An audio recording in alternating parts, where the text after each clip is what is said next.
Aquí vamos otra vez con esta oposición que no entiende.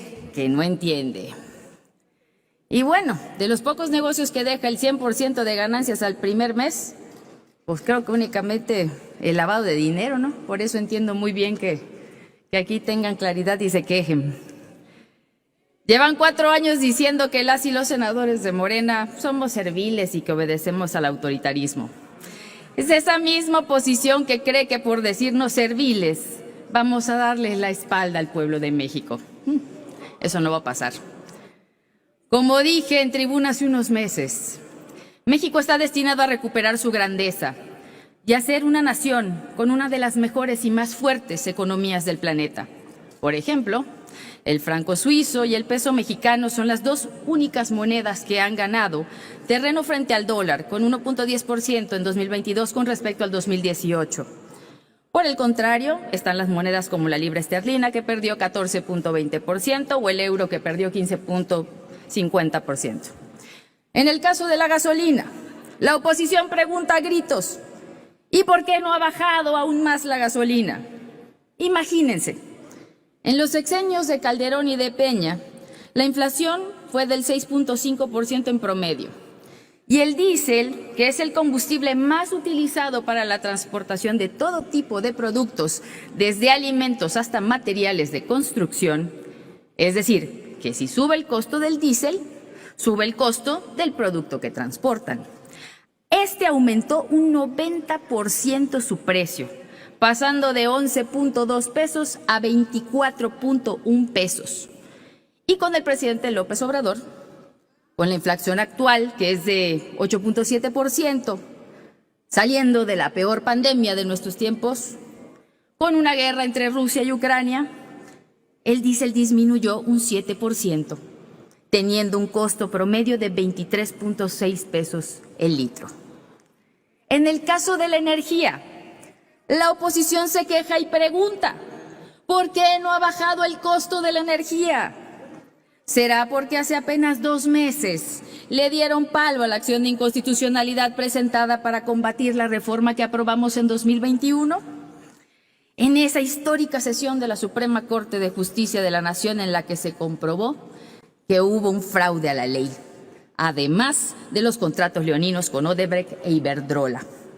Se comprobó lo que siempre dijo nuestro presidente Andrés Manuel López Obrador: que estaban haciendo negocios sucios con las energías limpias. En el caso de la energía, la inflación es del 8.3%. El país que nos sigue duplique nuestra cifra, que es el 16.9%, que es Japón. El promedio de la OCDE es de 30.2%. ¿Por qué la oposición no pregona que en México el pueblo no tiene que pararse a las 3 de la mañana a lavar la ropa como en España, porque a esa hora la luz cuesta menos? Pues ahí la inflación energética está en 37.4%, que significa un aumento del 400% su valor. También la oposición sufre cuando pregunta: ¿de dónde van a sacar más ingresos en México? La respuesta es fácil: cobrando a la buena los impuestos y no sangrando a la clase media ni a las clases populares, sino a quienes no habían pagado. Para muestra un botón: hace unos días un empresario mexicano pagó 2.800 millones de pesos en impuestos. Muchísimas gracias, por cierto. ¿Qué tal? Eso equivale a la mitad de la recaudación propia de mi estado, de Yucatán, donde, por cierto, ahí el PAN sí le cobra impuestos a la clase media y a la clase popular. Si no, pregúntenle a los meridanos de algunos municipios cuánto subió el cobro del predial y los impuestos por comprar o vender un bien inmueble. Para mayor información, consulte con el cártel o mafia inmobiliaria de su preferencia. En cuanto al cobro de derechos, son los menos aquellos que rebasan los 1,000 pesos. Concluya, senadora. En otros casos, están dirigidos a trámites migratorios para extranjeros con un promedio de cobro de 500 pesos.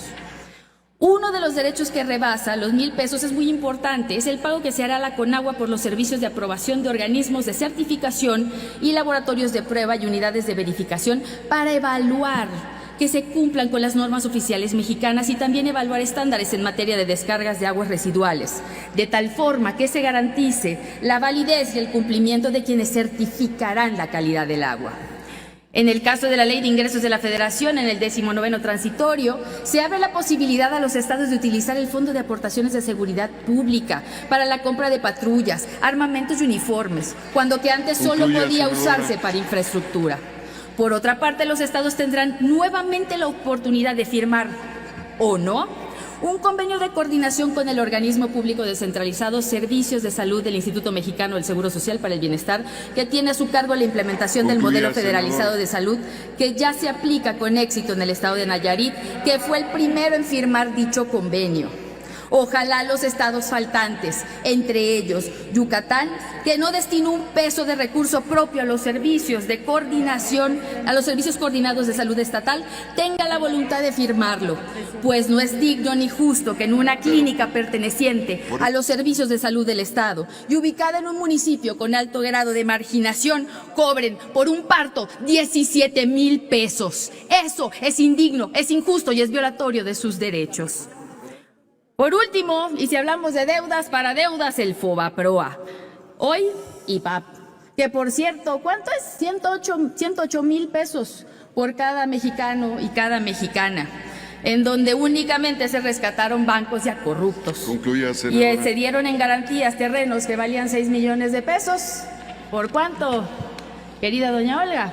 Por más de 100 millones de dólares. Eso es ser descarados, hipócritas, y no es tener calidad moral para pararse aquí a hablar de deudas. Y por último, presidente, y con esto termino, solo a una persona corrupta le puede molestar al grado de pegar de gritos una frase que nosotros decimos en Morena con mucho orgullo: es un honor estar con Obrador. Gracias, presidente.